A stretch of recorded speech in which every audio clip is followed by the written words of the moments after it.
ให้ตอบว่าใครคะวันนี้อยากร้องใครต้นข้าวอ่ะโอเคมาพร้อมนะคะวิววิววิววิวโอ้โหโอ้วิววิววิววิวอ้าว love you love you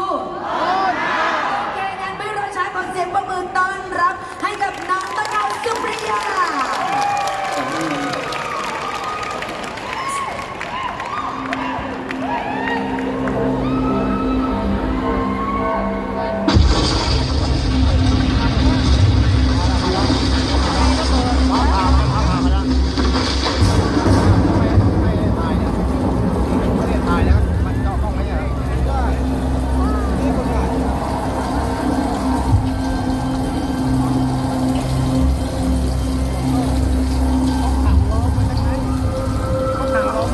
ขอต้อนรับ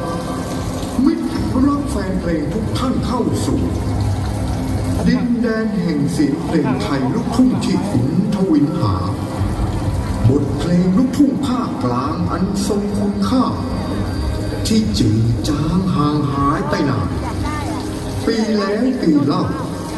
ปีเก่าปีใหม่บทเพลงชั้นเยี่ยมจากงานเขียนของบรมครูชั้นยอดของเมืองไทยที่ทุกท่านต่างเฝ้ารอคอยเมล็ดพันธุ์ลูกทุ่งสายพันธุ์ใหม่มาสืบสานหากหัวใจทุกดวงของท่านรอขอรอยยิ้มหวานๆผสานเสียงปรบมือต้อนรับธิดาลูกทุ่งสาวต้นข้าว